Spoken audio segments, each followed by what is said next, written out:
لیکن وہ دور آئے گا کہ اب پھر لیں گے. لینے والے عرب بھی نہیں ہوں گے، خراسان کے علاقے سے فوجیں آئیں گی. یہ خراسان کیا تھا؟ ایلیا تو میں نے آپ کو بتا دیا، یروشلم کا نام ہے. خراسان اس زمانے میں ایک بہت بڑے ملک کو کہتے تھے. کچھ حصہ پاکستان کا بھی اس میں شامل ہے، کچھ حصہ ایران کا بھی ہے. ایران کے اس حصے کو اب بھی خراسان کہتے ہیں، وہ ایک صوبہ ہے. خراسان ایک صوبہ ہے ایران کا چھوٹا سا.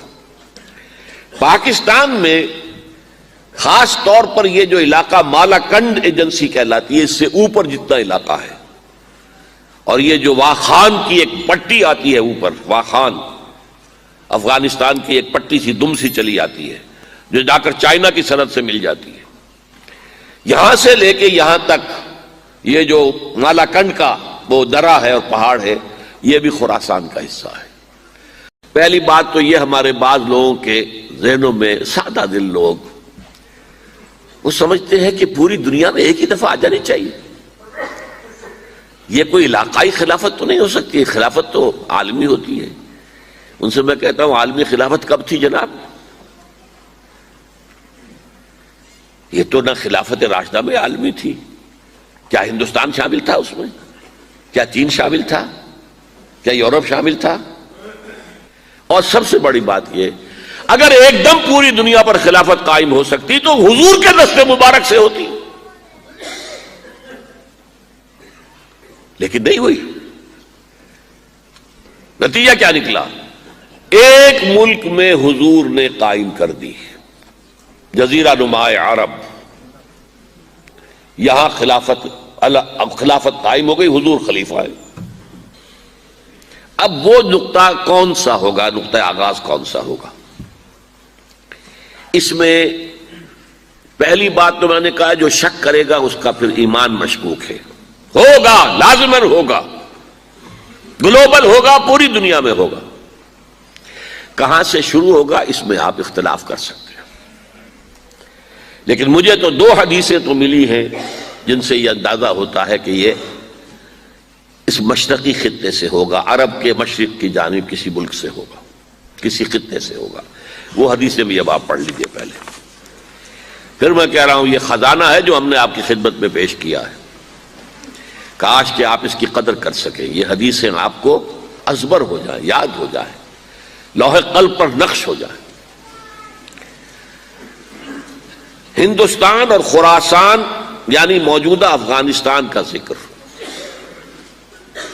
ابن ماجہ کی روایت ہے عن عبداللہ ابن الحارث رضی اللہ تعالی عنہ قال رسول اللہ صلی اللہ علیہ وسلم یخرج ناس من المشرق یؤتئون للمہدی یعنی سلطانہ، یعنی سلطانہ، دونوں طرح سے پڑھ سکتے ہیں. حضرت عبداللہ ابن حارث فرماتے ہیں رضی اللہ تعالی عنہ کہ حضور نے ارشاد فرمایا مشرق کی طرف سے وہ فوجیں نکلیں گی، لوگ آئیں گے جو عرب میں مہدی کی حکومت قائم کریں گے. یہ مہدی کون ہوں گے اس کا ذکر میں ذرا بعد میں کروں گا، لیکن نوٹ کر لیجئے کہ مہدی سے پہلے لازماً کسی مشرقی علاقے کے اندر وہ نظام قائم ہو چکے گا، تب وہاں سے فوجیں آئیں گی نا. یہ مشرق کون سا ہے؟ عرب کے مشرق میں آپ چلیے ایران بھی آ جائے گا، افغانستان بھی ہے، پاکستان بھی ہے، اور اگر اسے اور توسیع دیں تو ہندوستان بھی ہے. یہ ہے عرب کا مشرق. اس سے فوجیں جائیں گی.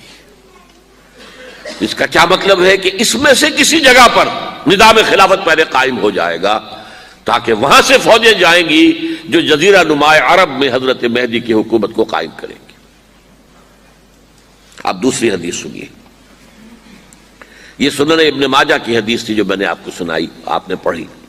دوسری عن ابی ہریرہ رضی اللہ تعالی عنہ، یہ ترمذی شریف کی روایت ہے. قال قال رسول اللہ صلی اللہ علیہ وسلم یخرج من خراسان رایات سود لا يردها شیء حتی تنصب بایلیا. خراسان کے علاقے سے سیاہ جھنڈے لے کر فوجیں آئیں گی، ان کا رخ کوئی موڑ نہیں سکے گا، ان کو پیچھے پھیر نہیں سکیں گے کوئی بھی، یہاں تک کہ وہ یروشلم میں جا کر جھنڈے نصب کر دیں گے۔ ایلیا حضور کے زمانے میں یروشلم کو کہتے تھے۔ یہ یروشلم تھا جب حضرت سلیمان کی حکومت تھی اور یہاں پر معبد سلیمانی، ہیکل سلیمانی قائم ہوا، پھر یہ یروشلم ہی رہا ہے تاریخ میں، یہاں تک کہ سن 70 عیسوی میں جب ٹائٹس رومی جنرل نے اس کو گرایا، ختم کیا، سیکنڈ ٹیمپل گرا دیا اور یہاں سے یہودیوں کو کہا نکل جاؤ، یہاں سے کوئی یہودی باقی نہیں رہا، بالکل تہو بالا برباد کر دیا۔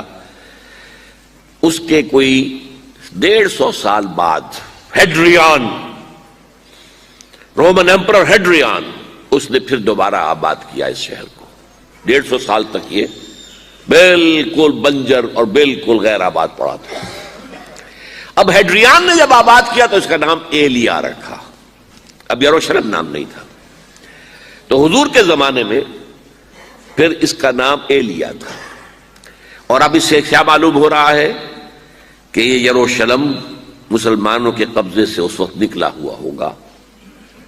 ایک دفعہ پہلے نکلا تھا، سن 1099 عیسوی میں مسلمانوں کے ہاتھ سے نکلا، کروسیڈرز، عیسائیوں نے آ کر اس کو قبضے میں کیا، لاکھوں مسلمانوں کو مارا، قتل کیا۔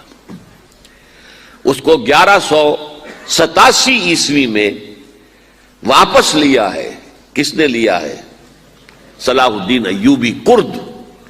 عرب کھوکھلے ہو چکے تھے، عربوں نے کھویا، واپس نہیں لے سکے، بہت حکومت کر چکے تھے، 400-500 برس کی حکومت کر کے، اور ان کے عیش اور ان کے آرام، اب ان میں جان نہیں تھی کہ وہ واپس لے سکے۔ واپس لینے والا گرم کرد خون تھا، صلاح الدین ایوبی۔ تو گویا کہ اب آپ سمجھئے کہ 88 برس تک عیسائیوں کا قبضہ رہا یروشلم پر۔ اب 1967 میں یہودیوں نے قبضہ کیا ہے، اور اب 38 برس تو ہو گئے، 88 نہیں تو 38 برس تو ہو گئے ہیں، لیکن وہ دور آئے گا کہ اب پھر لیں گے۔ لینے والے عرب بھی نہیں ہوں گے، خراسان کے علاقے سے فوجیں آئیں گی۔ یہ خراسان کیا تھا؟ ایلیا تو میں نے آپ کو بتا دیا، یروشلم کا نام ہے۔ خراسان اس زمانے میں ایک بہت بڑے ملک کو کہتے تھے، کچھ حصہ پاکستان کا بھی اس میں شامل ہے، کچھ حصہ ایران کا بھی ہے۔ ایران کے اس حصے کو اب بھی خراسان کہتے ہیں، وہ ایک صوبہ ہے۔ خراسان ایک صوبہ ہے ایران کا، چھوٹا سا۔ پاکستان میں خاص طور پر یہ جو علاقہ مالاکنڈ ایجنسی کہلاتی ہے، اس سے اوپر جتنا علاقہ ہے، اور یہ جو واخان کی ایک پٹی آتی ہے اوپر، واخان افغانستان کی ایک پٹی سی دم سی چلی آتی ہے جو جا کر چائنا کی سرحد سے مل جاتی ہے، یہاں سے لے کے یہاں تک یہ جو مالاکنڈ کا وہ درہ ہے اور پہاڑ ہے، یہ بھی خراسان کا حصہ ہے۔ باقی تقریباً 2/3 آف افغانستان، ساؤدرن حصہ نہیں ہے خراسان کا حصہ، یہ سیستان کہلاتا تھا، یہ خراسان نہیں ہے۔ لیکن یہ کہ اوپر کا 2/3 آف افغانستان، اور اس کے ساتھ یہ جو عرب، جو اب یہ ترک ممالک آزاد ہوئے ہیں سوویت یونین کی ڈسولوشن کے ساتھ، یہ سارا علاقہ کہلاتا ہے خراسان بزرگ، دی گریٹ خراسان۔ ایک مرتبہ ایک یہاں کا جو کاؤنسلیٹ ایران کا، وہ آئے تھے میرے پاس، ان کے ایک اہم آدمی، ان سے میں نے پوچھا خراسان، تو پہلے تو ان کا خراسان ہمارا ایک صوبہ ہے، میں نے کہا نہیں مجھے خراسان، او خراسان بزرگ، وہ جو آپ دی گریٹر خراسان کی بات کر رہے ہیں وہ یہ تھا۔ پھر میں نے اور ذریعوں سے بھی تحقیق کی، پہلے خیال تھا کہ پورا افغانستان اس میں شامل ہے، لیکن اب معلوم ہوا کہ نہیں، یہ جو جنوبی حصہ ہے یہ سیستان کہلاتا تھا، کچھ بلوچستان کا حصہ اس میں شامل تھا اور کچھ یہ جنوبی حصہ افغانستان کا۔ یہاں سے فوجیں جائیں گی اور یہ فوجیں جا کر خراسان سے چل کر ایلیا پہنچیں گی، یروشلم پہنچیں گی اور اپنے جھنڈے گاڑ